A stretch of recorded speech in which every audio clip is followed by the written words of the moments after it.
On the surface of Margrathia, Arthur wandered about moodily.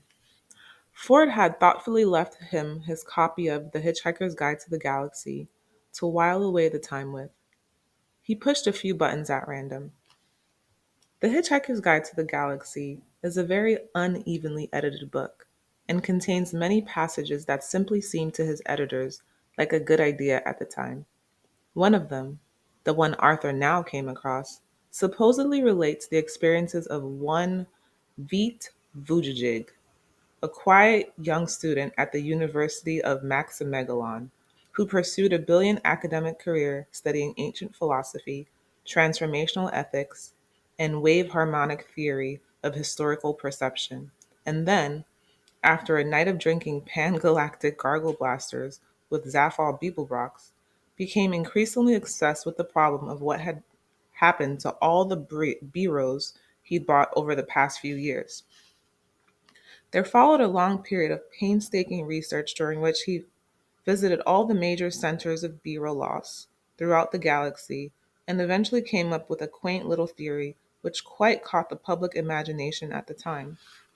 Somewhere in the cosmos, he said, along with all the planets inhabited by humanoids, reptiloids, fishoids, walking trioids, and superintelligent shades of the color blue, there was also a planet entirely given over to Bureau life forms.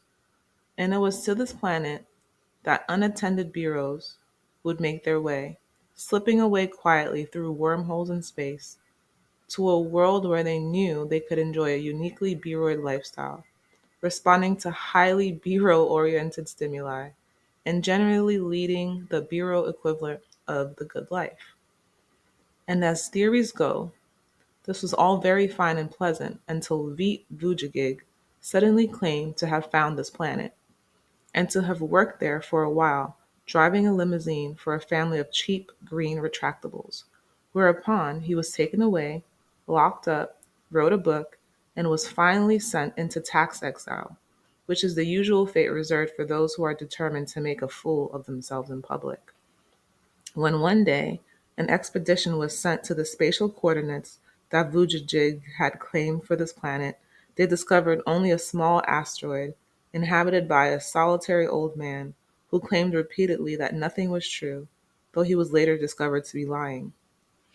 There did, however, remain the question of both the mysterious 60,000 Altarian dollars paid yearly to his Bratsvogen bank account and of course, Zaphod Beeblebrox's highly profitable second-hand bureau business. Arthur read this and put the book down. The robot still sat there, completely inert. Arthur got up and walked to the top of the crater. He walked around the crater. He watched two suns set magnificently over Margrathia. He went back to the crater. He woke the robot up because even a maniacally depressed robot is better to talk to than nobody.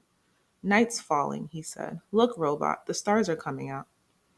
From the heart of a dark nebula, it is possible to see very few stars, and only very faintly, but they were there to be seen. The robot obediently looked at them, then looked back. I know, he said, wretched, isn't it? But that's sunset. I've never seen anything like it in my wildest dreams. The two suns. It was like mountains of fire boiling into space. I've seen it, said Marvin. It's rubbish. We'll only ever had the one son at home, persevered Arthur.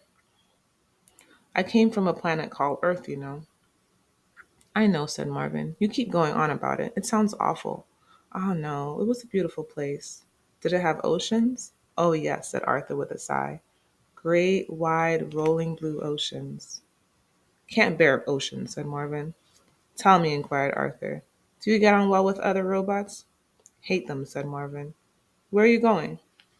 Arthur couldn't bear it any more. He had gotten up again.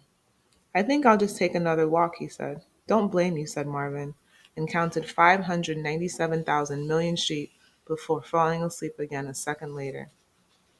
Arthur slapped his arm about himself to try to get his circulation a little more enthusiastic about its job. He trudged back up the wall of the crater. Because the atmosphere was so thin and because there was no moon, nightfall was very rapid. and it was by now very dark. Because of this, Arthur practically walked into the old man before he noticed him.